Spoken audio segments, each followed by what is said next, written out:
Over 2,500 years ago, a man stood amidst the ruins of a crumbling civilization, and instead of turning his face away, dedicated his entire life to teaching others how to be good, to listen with our hearts, and to try to understand.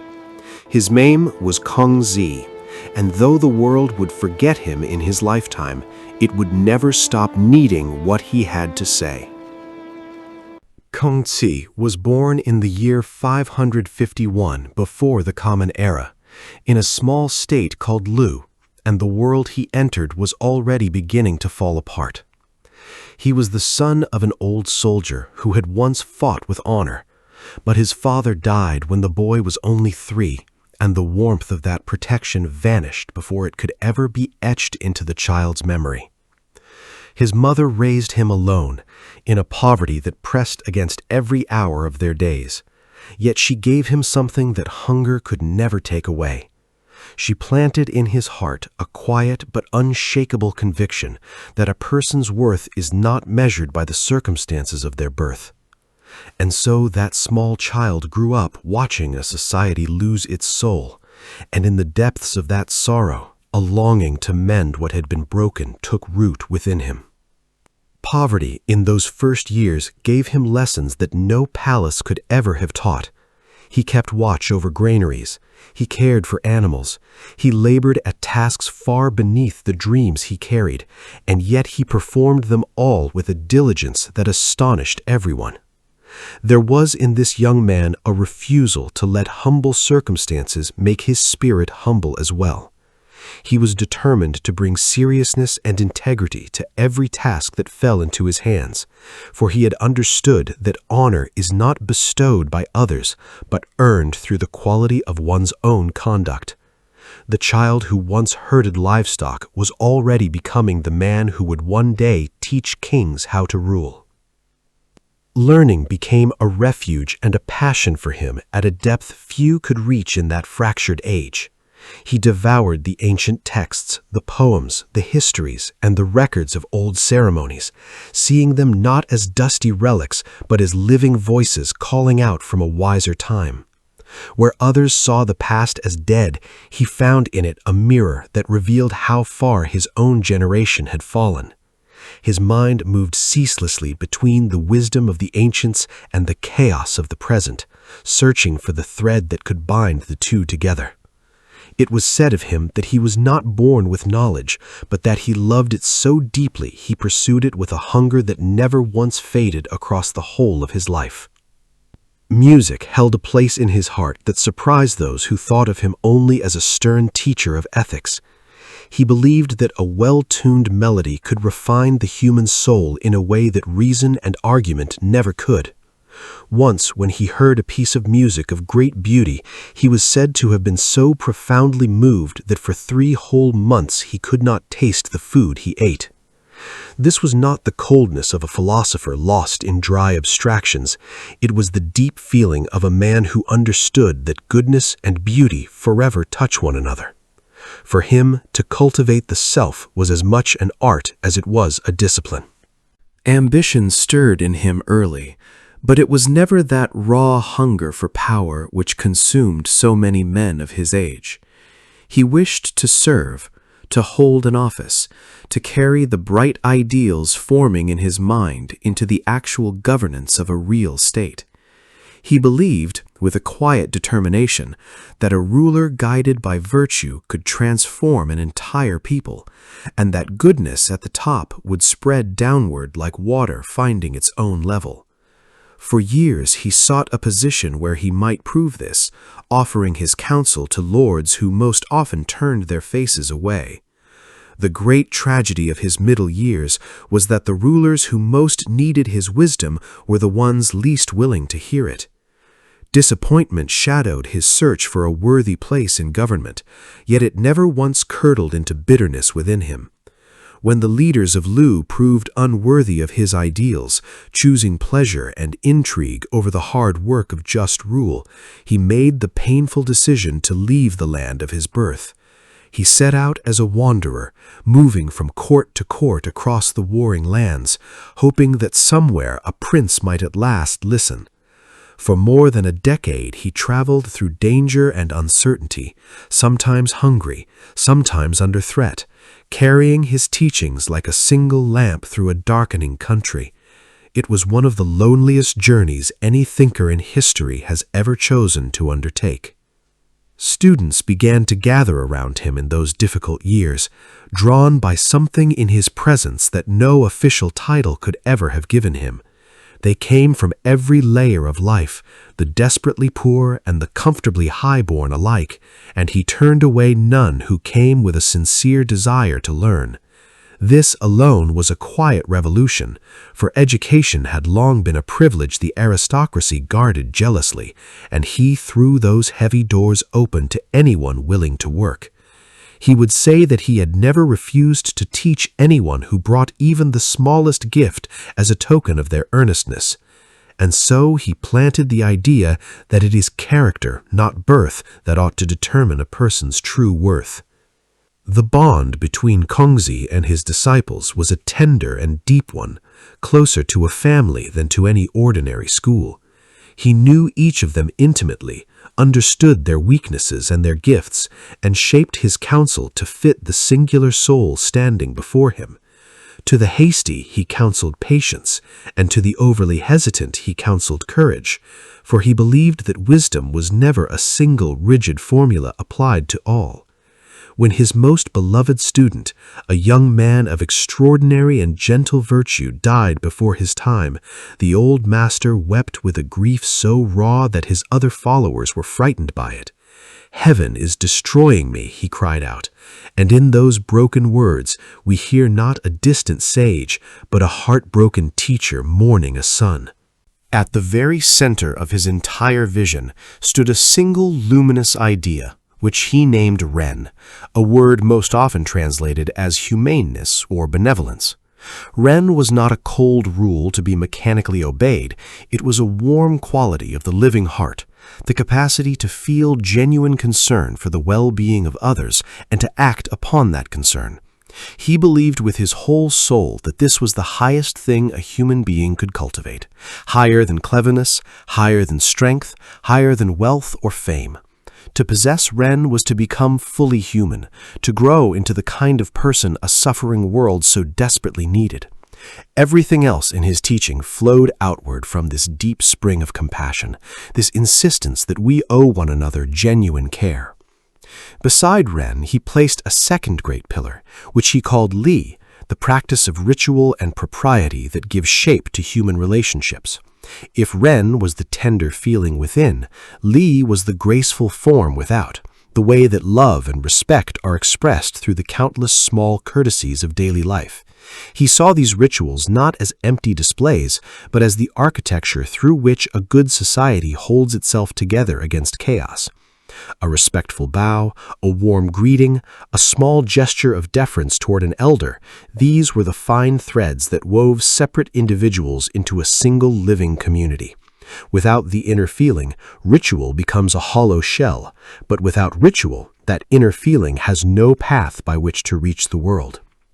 Central to his teaching lay that golden thread he offered when a student asked him for a single word to guide an entire life.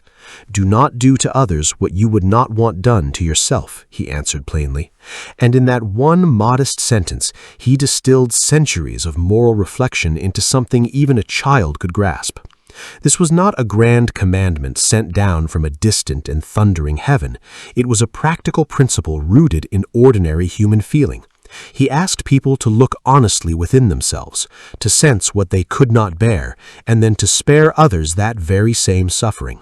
It was an ethics built not upon the fear of punishment, but upon the recognition that all people share the same fragile heart. The family, in his watchful eyes, was the sacred training ground where virtue is first learned and first practiced. He taught that the love and respect a child feels for their parents is the root from which all other goodness grows. And he called this filial devotion the foundation of a moral life. A person who could not honor their own mother and father, he believed, could hardly be trusted to honor anyone else in the wider world. From the small, glowing warmth of the household, care would expand outward, reaching first to neighbors, then to the community, and at last to the whole of society. In this natural way, the smallest and most intimate circle of human love became the living model for the very largest. Governance, too, fell within his moral vision, for he flatly refused to separate the ethics of private life from the ethics of public power. He insisted that a ruler should govern his people not through harsh laws and cruel punishments, but through the quiet force of his own genuine virtue, leading by example rather than by fear. If those in power are upright and honest, he taught, the people will become upright without ever being commanded, for goodness at the top inspires goodness below. He compared the virtuous ruler to the bright North Star, which stays fixed in its place while all the other stars turn respectfully around it. Power without virtue, he warned with great seriousness, can breed only bitter resentment and slow decay. The concept of the junzi, the noble or exemplary person, shone at the heart of the deepest hopes he held for all of humanity. This was not a title granted by noble birth, but an achievement hard-won through character, open to anyone willing to take on the long and arduous labor of self-cultivation. The junzi was calm in adversity, generous in success, honest in every word, and unshakable in principle, doing what was right even when no one was watching. Kongzi drew a sharp contrast between this admirable figure and the small-minded person who thinks only of profit and personal comfort. To become a junzi, for him, was nothing less than the true purpose of a human life. For him, learning was never the passive collection of dead facts, but the active, living transformation of the whole self. He warned with great seriousness that study without reflection is ultimately useless, and reflection without study is truly dangerous, for the two must work together like the beating wings of a single bird. He wanted his students to think deeply about all they read, to test it against their own lived experience, and to let it truly change how they lived. Knowledge that stayed locked within the head and never reached the heart or the hands was, in his clear eyes, a kind of quiet failure. True learning, he believed, reveals itself in the quality of a person's conduct, and never merely in the cleverness of their words. Honesty in speech and sincerity in action were qualities he prized with a particular intensity. He had little patience for those who used clever words and pleasing expressions to conceal an empty or dishonest heart, and he warned that such people are rarely truly good. He believed a person should be careful in what they promise and faithful in what they perform, so that no gap ever opens between their words and their deeds. A gentleman, he taught, feels shame whenever his fine words outrun his actual actions. In an age drowning in flattery and deceit, this insistence upon plain sincerity was itself a quiet but genuine act of rebellion against the corruption all around him. His notion of rectifying names occupied a surprisingly important place in his political thought, however strange it might sound to modern ears. He argued that all genuine social order depends upon each person truly being what their name claims them to be, so that a ruler acts like a ruler and a father like a father. When names and realities fall painfully out of alignment, when a ruler acts with cruelty or a father coldly abandons his duties, the whole delicate fabric of society begins to unravel. Language itself, he believed, carries a real moral weight, and to misuse it carelessly is to corrupt the shared understanding on which every community quietly rests. Truthfulness in the words we speak was therefore inseparable, in his mind, from justice in the society we build. Suffering and hardship followed Kongzi through many of his difficult years, yet he faced them all with a dignity that impressed even his enemies. During his long and weary wanderings, he was sometimes surrounded by hostile forces, and once he nearly starved when his provisions ran out and his loyal followers grew weak. Even in that hopeless moment, when some of his students bitterly questioned whether virtue held any reward at all, he did not for an instant abandon his convictions. The gentleman may indeed have to endure want, he told them calmly, but unlike the small man, he does not let that want drive him to abandon his principles. His steadiness in the depths of crisis became a living proof of everything he had ever taught. Balance and gentle moderation ran like a bright golden thread through nearly everything he taught, a firm rejection of every kind of harmful excess. He praised what he called the middle way, the careful avoidance of extremes in both feeling and conduct, for he believed that true virtue lives in the harmonious center rather than at the violent edges. A person should be joyful but not reckless, sorrowful but not destroyed by grief, firm but not rigid, gentle but not weak. This was no lazy compromise but a demanding equilibrium, requiring constant attention and honest self-awareness. To walk the middle way was to hold opposing forces in a living tension, never collapsing into one side or the other. His death came in the year 479 before the Common Era, when he was already in his early 70s, worn down by the long years of ceaseless struggle and painful loss. He died believing, in his darkest and loneliest moments, that the labor of his whole life had come to nothing, that the world had coldly refused the medicine he offered it. His grieving students mourned him with an intensity that revealed how deeply he had touched them, and some remained beside his simple grave for years, unable to leave the master's memory behind. They could not have known that they were guarding the fragile beginning of something vast. The quiet teacher who died feeling forgotten would become the most influential thinker in the history of East Asia. In the long centuries after his death, his humble teachings spread with a force that would have astonished the lonely wanderer who first spoke them.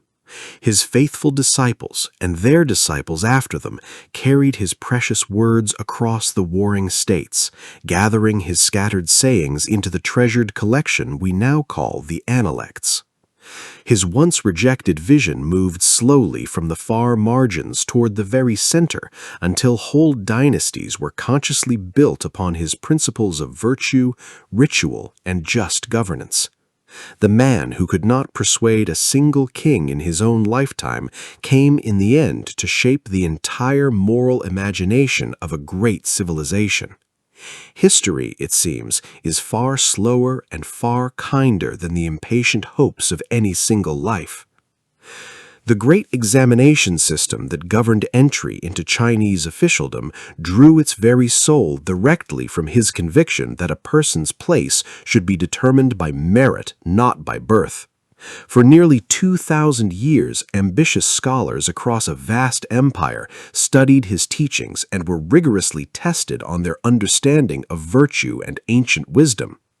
This was a striking and concrete realization of his old dream that education should open itself to real talent from every layer of life. The son of a poor farmer, through years of devoted study, might rise to serve at the highest levels of government. The idea that character could be cultivated and rewarded became one of the deepest structures of Chinese civilization. His profound influence did not remain forever confined within the borders of the land of his birth, but spread steadily across the whole of East Asia. In distant Korea, in the islands of Japan, and in Vietnam to the south, his teachings quietly took root and shaped the values, the family structures, and the governments of entire nations. Countless millions of people across long centuries ordered their whole lives around the ideals he had first voiced in one small and troubled state: filial devotion, ritual propriety, and virtuous rule. Few thinkers in all of human history have managed to touch so many lives across so many generations. The single quiet voice that rose from the humble state of Lu became a mighty chorus echoing across an entire continent. In later ages, critics and passionate reformers sometimes turned angrily against his legacy, blaming his ancient teachings for social rigidity and for the subordination of the individual to the group. During certain periods of upheaval and revolution, his revered image was fiercely attacked as the hated symbol of an old and rotten order that had to be swept away. Yet even these bitter attacks were, in their own strange way, a powerful testament to his enduring influence. For a truly forgotten thinker provokes no such burning passion. Again and again, after each fierce rejection, his stubborn ideas returned, reinterpreted for new times and new needs. The persistence of his influence through so many storms suggests that he had touched something genuinely deep within the human condition. The Analects, that precious record of his conversations and sayings, remains even today one of the most treasured books in all the literature of humanity. Its brief and often fragmentary passages carry a weight far out of proportion to their modest length, offering a wisdom that reveals new depths with each reading. Within its worn pages, we hear not the cold pronouncements of a distant god, but the warm voice of a thoughtful, feeling human being, capable of humor, of frustration, of deep sorrow, and of stubborn hope. We watch him teaching, gently questioning, sometimes openly doubting, yet always striving faithfully toward the good. To read the Analects today is to sit across the gulf of many centuries in the presence of a genuine and beautiful mind. What makes his ancient philosophy endure so powerfully when so many grander systems have long since crumbled into dust is its deep humanity and its refusal of all easy answers. He promised no salvation and no paradise, offered no clever shortcut around the hard and patient work of becoming good, never pretended that real virtue was anything less than the labor of a lifetime. Instead, he asked each person to take full responsibility for the quality of their own character and for the care they showed to others. This modest yet demanding vision, rooted in ordinary relationships and everyday conduct, has in the end proven more durable than the grandest of empires. He asked only that human beings become fully human, and that, in the end, turned out to be enough. It is easy to overlook how relevant his teachings remain to our own troubled age, yet in the end it is impossible to deny. In a world torn by division, obsessed with profit, and hungry for quick and shallow gratification, his insistence on virtue, on genuine care for others, and upon the slow cultivation of character speaks to us with startling freshness. He reminds us that a good society cannot be built by laws and technologies alone, that it requires good people, and that good people are made, not born. His unshaken voice, reaching across 2,500 years, calls us back to the oldest and most urgent question of all: how ought a human being to live? The image of Kongzi that survives most powerfully across the ages is not that of a triumphant sage crowned with glory, but that of a devoted teacher who never gave up. He walked the roads of a dangerous and indifferent world, carrying his fragile hope like a single flickering flame, stubbornly refusing to let the coldness around him extinguish his quiet faith in human goodness. He failed by every worldly measure, and yet he succeeded far beyond every worldly measure, though he did not live to see it. In this deep and aching paradox lies something profoundly moving about his whole story. The truest victories are often invisible to those who win them.